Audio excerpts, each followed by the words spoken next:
লক্ষ্মীর ভান্ডারের নামে মমতা কুকীর্তি ফাঁস, অন্নপূর্ণায় বিরাট ঘোষণা মুখ্যমন্ত্রীর। অগস্ট মাসের 7 তারিখ এখনো পর্যন্ত অন্নপূর্ণাদের অ্যাকাউন্টে যায়নি অন্নপূর্ণা ভান্ডারের টাকা। কেন টাকা ঢোকেনি? বিজেপি সরকারের আসার আগে অন্নপূর্ণা নিয়ে এত প্রচার করলো, সব কেমন ক্ষমতায় এসে ওলটপালট হয়ে গেল। প্রত্যেক মাসেই আসছে নয়া নয়া নিয়ম। তৃণমূলের আমলে লক্ষ্মীর ভান্ডারে দেওয়া হতো 1500 টাকা, বদলের বাংলায় যেমন বেড়েছে টাকা, পাল্টেছে তেমন নাম। লক্ষ্মীর ভান্ডার বেড়ে হয়েছে 3000 টাকা, আর লক্ষ্মীর ভান্ডারের নাম বদলে হয়েছে অন্নপূর্ণা ভান্ডার। নাম পাল্টে কি হবে? মমতা বন্দ্যোপাধ্যায়ের জামানায় লক্ষ্মীর ভান্ডার নিয়ে তরজা অনবরত চলেছে। এদিকে আবার অন্নপূর্ণা যোজনায় চলছে এখনো ভেরিফিকেশনের কাজ, তবে অনেকটাই শেষ। বৃহস্পতিবার নবান্ন থেকে সাংবাদিকদের মুখোমুখি হয়ে মুখ্যমন্ত্রী শুভেন্দু অধিকারী গত সরকারের লক্ষ্মী ভান্ডারের ব্যয় নিয়ে খতিয়ান তুলে ধরেন। কি বলেছেন শোনাবো। সেপ্টেম্বর 2021 1,52,62,588 জনকে 500 করে টাকা দিয়েছিল।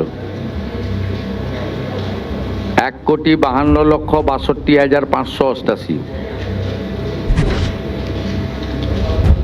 তারপর থেকে টাকা দেওয়া বন্ধ করে দিয়েছিল। এপ্রিল 2022 মাঝখানে বন্ধ ছিল।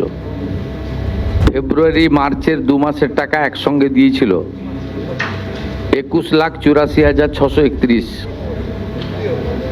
হলো। এরপরে টাকা দেওয়া বন্ধ হয়ে গেল।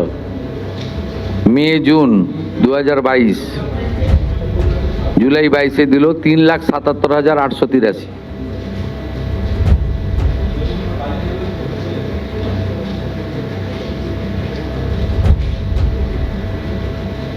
এসব হিসাব আমাদের সামনে আছে, আমরা এসব কাজ করি না। আপনাদের খুব তৃণমূল আমলে লক্ষ্মীদের সঙ্গে সঙ্গে পুরুষেরাও টাকা পেত, সে কথা উল্লেখ করেছেন মুখ্যমন্ত্রী। একবার নয়, বহুবার তথ্য সমেত সে কথা উল্লেখ করেছেন। তারপর অন্নপূর্ণা ভান্ডারের বিষয়ে মুখ্যমন্ত্রী বলেন, আগামী মাস থেকে বিজেপি যতদিন থাকবে প্রত্যেক মাসে দ্বিতীয় সপ্তাহে টাকা পৌঁছে যাবে। মাস থেকে 31 জুলাই পর্যন্ত ফর্মে অনলাইন অফলাইনে আবেদন নেওয়া হয়েছে। অফলাইনে যাদের আবেদন নেওয়া হয়েছে তাদেরকে পোর্টালে আপলোড করার কাজ হচ্ছে, ভেরিফিকেশন করা হয়েছে। প্রথম যেহেতু আমরা জুনে লঞ্চিং করব বলেছিলাম, 28 লক্ষ লোককে এখান থেকে দিয়েছিলাম। নেতাজি ইন্ডোর স্টেডিয়াম থেকে আমরা অ্যাপ্রক্স 1,19,00,000 মতো লোককে দিয়েছিলাম। তারপরেও আমরা আবেদন নিয়েছি 31 জুলাই পর্যন্ত। 2,16,00,000 মোট আবেদন করেছেন। এই আবেদনকারীদের প্রত্যেকটা ভেরিফিকেশন করার কাজ চলছে। ভেরিফিকেশন প্রায় শেষ পর্যায়ে এসে গেছে, কিন্তু আমরা এই মাসের 17 আগস্ট থেকে আমরা 3,000 টাকা করে ভেরিফাইড লোকেদেরকে, মহিলাদেরকে অ্যাকাউন্টে পাঠাবো। এবং কারা কারা বিবেচিত হবেন সম্পূর্ণ ক্রাইটেরিয়া 10 তারিখ সোমবার বলে দেব।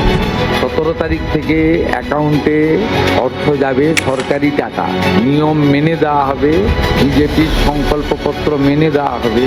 একটা স্কিম তৈরি করতে গেলে, দিতে গেলে যে ফাইন্যান্সিয়াল মিনিমাম ডিসিপ্লিন লাগে সেটা রেখেই দেওয়া হবে। 17 তারিখ থেকে অ্যাকাউন্টে টাকা ট্রান্সফার হবে। আর এটা কেবলমাত্র এই মাসে হয়ে যাবে, পরের মাসে থেকে বিজেপি সরকার যতদিন থাকবে প্রত্যেক মাসে দ্বিতীয় সপ্তাহে টাকা ট্রান্সফার হয়ে যাবে। মুখ্যমন্ত্রীর বক্তব্যে স্পষ্ট, এবার থেকে অন্নপূর্ণাদের আর চিন্তা করতে হবে না, টাকা প্রত্যেক মাসে দ্বিতীয় সপ্তাহে ঢুকে যাবে। মুখ্যমন্ত্রীর বক্তব্যের পর খুশির হাওয়া মা বোনেদের মধ্যে। আমাদের ভিডিও ভালো লাগলে লাইক ও শেয়ার করুন, কমেন্ট সেকশনে আপনাদের মতামত জানান। আরও ভিডিও পেতে আমাদের চ্যানেলটিকে সাবস্ক্রাইব করুন এবং প্রতি মুহূর্তে খবরের আপডেট পেতে প্রেস করুন বেল আইকন।